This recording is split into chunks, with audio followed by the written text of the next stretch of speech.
اور کس امید کے ساتھ؟ آج تو میں آپ کو معلوم ہے کہ ساؤتھ کشمیر میرا اپنا وطن ہے اور بجبیارہ میرا آبائی گھر ہے یہاں، اور یہاں میرے والد کے جو ہے ان کا مزار بھی ہے۔ تو جب بھی دل تنگ ہو جاتا ہے اور مشکلیں آتی ہیں تو میں یہاں آتی ہوں اور ان پہ ان کے یہاں فاتح پڑھتی ہوں۔ انڈیا ٹی وی مون پر اور ابھی تو اس کو میں نہیں کہہ سکتی کہ میں نے کوئی آغاز کیا ہے کمپین کا، مگر ضرور اپنے والد کو اپنے دل کا حال سنانے آئی ہوں۔ جی حال سنایا کیونکہ جب بھی ہمارے چیلنجز تھے جموں کشمیر میں 96 سے لے کے جو میں نے اپنا سفر شروع کیا تو میرے والد میرے ساتھ ہوتے تھے۔ جی آج میں بہت بڑے بڑے چیلنجز کا، میں نہیں پورا جموں کشمیر بہت ہی چیلنجز کا وہ فیس کر رہا ہے، اور ایسے میں جو ہماری سرزمین ہے جس کے اوپر ہمیں فخر ہے، جس کو دنیا میں جنت بے نظیر کہا جاتا ہے، تو آج اسی سرزمین ہمارے تشخص، ہماری شناخت کے اوپر خطرناک قسم کے بادل منڈلا رہے ہیں۔ تو اس کا نیچرلی ایک بہت بڑی ذمہ داری ہے یہ، تو اس لیے میں آئی تھی اور یہاں دعا کی، یہاں فاتح کی۔ جی تو امید کیا ہے میم؟ انشاءاللہ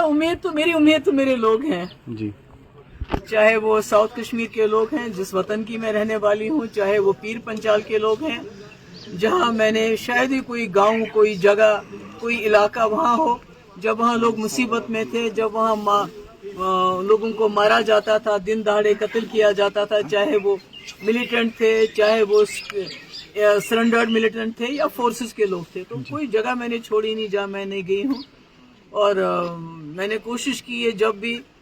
ہمارے لوگوں کے اوپر تکلیف آئی ہے تو میں نے کوشش کی اپنے حساب سے، کوئی میں بہت طاقتور انسان نہیں ہوں پر اپنے حساب سے میں نے کوشش کی کہ میں ان کے ظلموں کے خلاف آواز اٹھاؤں۔ جیسے کہ آپ کو معلوم ہے کہ جو ہمارے ٹرائبل لوگ ہیں جس میں ہمارے گجر، پہاڑی اور یہ جو بکروال قبیلے کے لوگ بہت زیادہ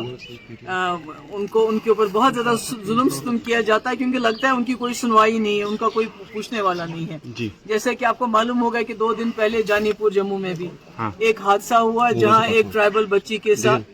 زیادتی کرنے کی کوشش کی کچھ گنڈوں نے،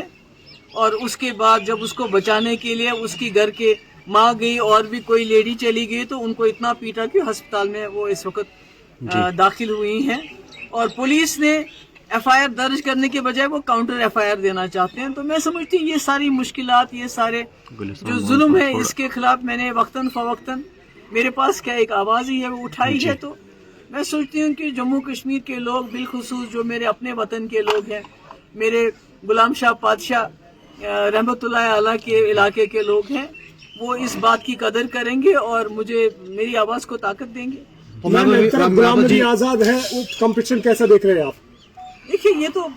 اس میں تو جمہوریت میں تو کوئی بھی کسی کے ساتھ کمپیٹ کر سکتا ہے، آپ تو کسی کو روک نہیں سکتے ہیں، وہ تو چلتا رہتا ہے۔ لیکن اننت ناگ راجوری کو ہی اتنا ہار کیوں بنایا گیا؟ ہر کوئی جو ہے، آپ کو معلوم ہے کہ 2019 کے بعد سب سے بڑی اب نشانہ اگر کسی کو بنایا تو پی ڈی پی کو بنایا، کس طرح اس کو توڑا گیا، کس طرح ہمارے لیڈروں کو